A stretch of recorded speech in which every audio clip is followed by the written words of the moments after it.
우리에게 주시는 하나님의 말씀은 호세아 8장 1절부터 14절까지의 말씀입니다.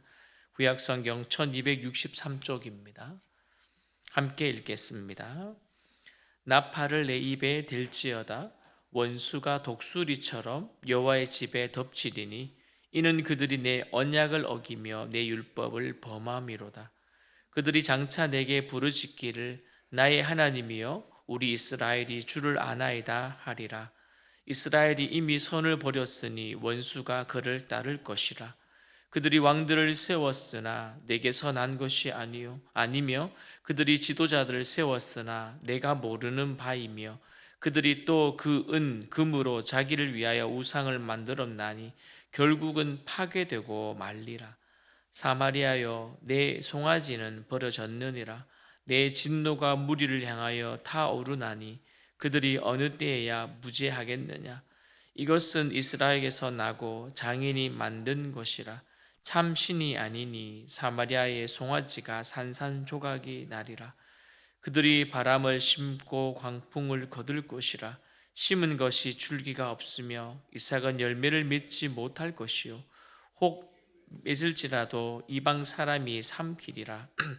이스라엘은 이미 삼켜졌은즉 이제 여러 나라의 가운데 있는 것이 즐겨 쓰지 아니하는 그릇 같도다. 그들이 홀로 떨어진 들나귀처럼 아수르로 갔고 에브라임이 값주고 사랑하는 자들을 얻었도다.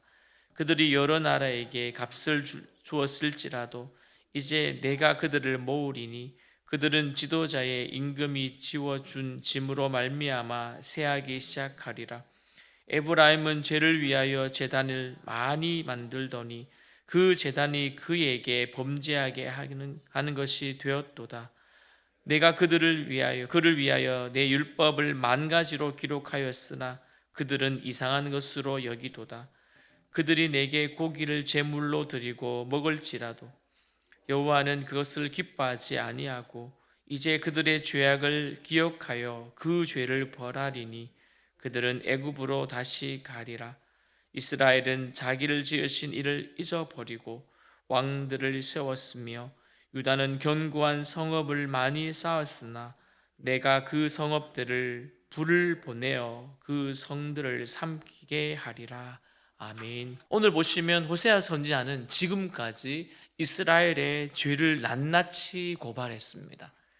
아시다시피 그들은요 시내산에서 남편으로 맞이했던 그 여호와께 등을 돌리고 또한 우상을 숭배를 했지요. 그러다 보니까 배교에서 시작된 그 문제가 이제 종교의 문제가 아니라 사회와 사회 질서에 엄청난 파괴를 초래하였으며 더 나아가 거룩한 백성으로 살아가려고 하는 그 소명을 받았던 이스라엘은요 어느덧 이방인들과 전혀 다를 바 없는 그런 민족들이 되어버렸습니다. 그러므로 공의 하나님께서는요 열방과 전혀 다를 바 없는 그 이스라엘들을 내려버릴 수밖에 없었지요. 그러나 오늘 본문에서 그 선지자인 호세아는요 이스라엘이 정치적으로 그 추구하고 있는 안정이 그들의 신앙처럼 거짓이라고 비난하기 시작을 합니다. 그래서 그들은 하나님의 심판을 받고 앞으로 군사적인 파탄과 기근을 경험하게 될 것이고 심지어는 그들이 여호와께 예물과 제물을 드려도 효과가 없을 것이라고 강하게 경고하고 있습니다. 우리 1절 말씀을 다시 읽습니다. 시작.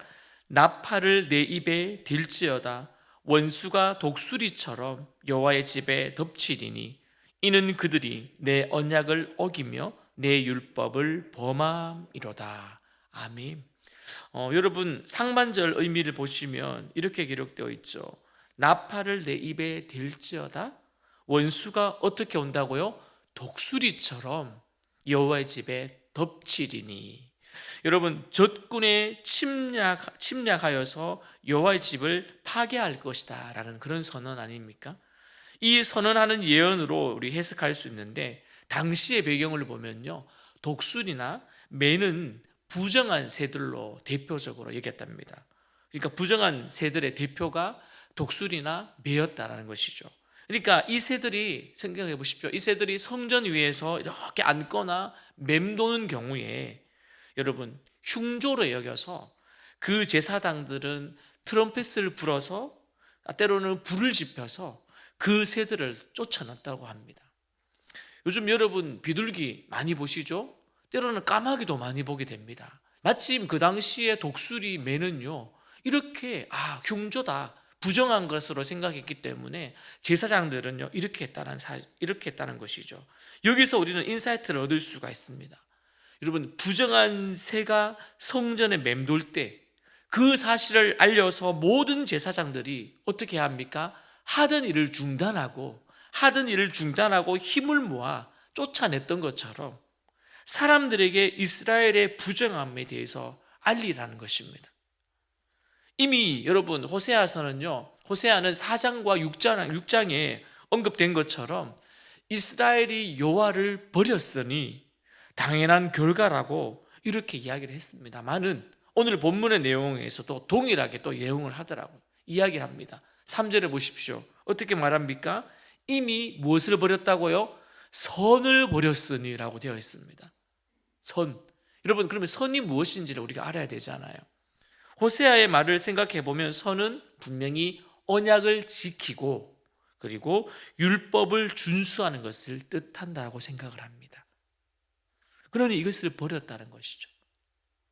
즉 이스라엘은 말로만 나의 하나님, 말로만 사랑합니다, 말로만 여호와를 경외합니다 하지만 삶이 그들의 주장을 뒷받침 못하고 있는 것입니다.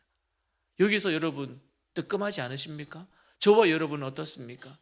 여호와를 사랑합니다, 주님만이 필요합니다, 하나님만으로 만족합니다, 주님만 있으면 됩니다 하지만 어떻습니까? 곧장 기대했던 것이 실망으로 돌아오고 내가 생각했던 대로 되지 아니하고 나는 건강했다 하지만 예기치 않는 질병이 오고 사업이 망하고 가정이 무너지고 여러분 여러 가지 일들이 다가왔을 때 여전히 여러분은 하나님만을 의지하겠습니다, 하나님만이 사랑합니다, 그것도 감사합니다, 그 결과도 잘 받아들이겠습니다. 여러분 그렇게 하십니까? 하나님께서는 지금 이들로 하여금 하던 일을 중단하고 오늘 적군을 쫓아내라고 마치 독수리와 매가 오는 그 부정한 새들을 쫓아내는 것처럼 그렇게 하라고 말씀하십니다. 계속해서 여러분 정치와 종교에 부패한 그 실상을 고발하고 있습니다. 여러분 주전 8세기에 보니까요 그 후반국 그 이스라엘은요 정치계가 매우 혼란스러운 시기였더라고요. 여러분 오늘 본문은 잘 안 모르겠지만 여러분 다른 성경들을 보면 그 당시에 어떠했냐면 여로보암이 죽은 뒤에 여러분 30년 동안 무려 여러 왕들이 정권을 교체했던 그런 혼란스러웠던 시대를 배경하고 있었습니다.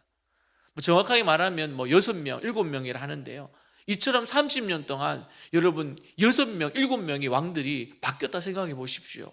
얼마나 혼란스럽습니까?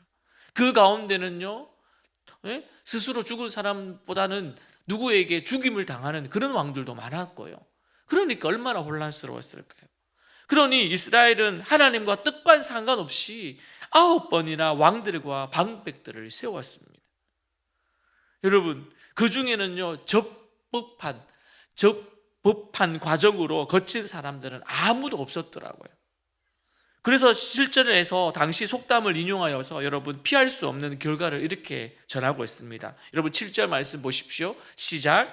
그들이 바람을 심고 광풍을 거둘 것이라. 심은 것이 줄기가 없으며 이삭은 열매를 맺지 못할 것이요 혹시 맺을지라도 이방 사람이 삼키리라. 아멘. 여러분 우상 숭배를 지금 여기서 바람과 광풍을 심고 거두는 그런 자연적인 현상에 빗대어서 표현하고 있습니다. 또 다른 경고의 이미지는 무엇입니까? 씨앗은 심었지만 어떻게 해요? 곡식이 되지 못한다라고 하는 그런 자연재해에 대해서 이렇게 이야기하고 있습니다. 더 나아가요, 이방인들의 도움을 청하지만 그 이스라엘들의 모습에서 어떻게 해요? 안 된다라고 말하죠. 그것을 다음 구절에 보니 세 개의 은유를 사용해서 매우 비참하게 설명합니다. 첫째는요, 다른 나라들 사이에서 쓸모없는 그릇이 될 것이다. 쓸모없는 그릇. 이스라엘은 이미 삼켜졌은즉 이제 여러 나라 가운데 있는 것이 즐겨 쓰지 아니하는 그릇 같도다. 여러분, 원래 이스라엘 백성들은 원래 하나님 앞에 보배롭고 존귀한 자들이었습니다. 근데 어찌다가 이렇게 먹고 버려둔 빈 그릇이 되었을까요? 우상 숭배의 결과입니다. 결국 이스라엘 국가의 정치적 역할은 이렇게 끝날 것이다라는 것이죠. 여러분, 우리는 첫 번째 메시지를 들으면서 우리도 되게 정말 어떻게 해요? 도전받고 우리도 열심히 믿음 생활해야 될 것입니다. 둘째는요, 외로이 떠도는 야생 나귀를 비유하여서 이스라엘의 도움을 구하여도 도움을 받지 못하는 신세가 될 것이다. 신세 말입니다. 여러분, 우리의 삶에 하나님을 대처할 수 있는 것이 아무것도 없음을 우리는 잊지 않아야 될 것입니다. 또 처음부터 그들을 도울 수 있는 유일한 그들의 왕은 하나님이었다라는 것을 그들에게 알려주고 있는 것이죠. 그렇다면 우리도 동일할 것입니다. 우리도 하나님만을 의지하며 살아가야 될 것입니다. 마지막 셋째는요, 이스라엘이 애인들이라고 하는 그 허상에 눈이 멀어서 이제는 몸을 파는 은유에 빗대어 맹렬한 비난을 받게 될 것이다라는 것이죠. 무엇입니까? 이 말이 이런 것이죠. 여기서는 이스라엘이 창녀라는 이미지를 뒤집고 오히려 이스라엘이 돈을 지불하고 창녀를 찾는 남자의 모습으로 지금 묘사하고 있습니다. 그러니까 이스라엘은 곡물을 바쳐서라도 어떻게 해요? 강대국과 동맹관계를 유지해서 조금 전쟁 없이 평화롭게 살고 싶었지만 왕과 권력자들에 의해서 오히려 농락당하게 된다라는 그런 의미였습니다. 여러분, 우상도 동맹도 의지할 대상이 아니라는 거예요. 그래서 오늘 호세아는 불법적이고 그런 타락한 희생제사를 이렇게 고발하기 시작합니다. 11절 말씀입니다. 같이 읽습니다. 시작. 에브라임은 죄를 위하여 제단을 많이 만들더니 그 제단이 그에게 범죄하게 하는 것이 되었도다. 아멘. 여러분, 이것이 바로 이스라엘이 쇠약해지고 또한 이웃 나라에 의해 농락당하게 되는 이유였습니다. 오히려 하나님 앞에 제사 드리고 더 가까이 나가는 것이 많아야 되는데 무엇을 많이 만들었습니까?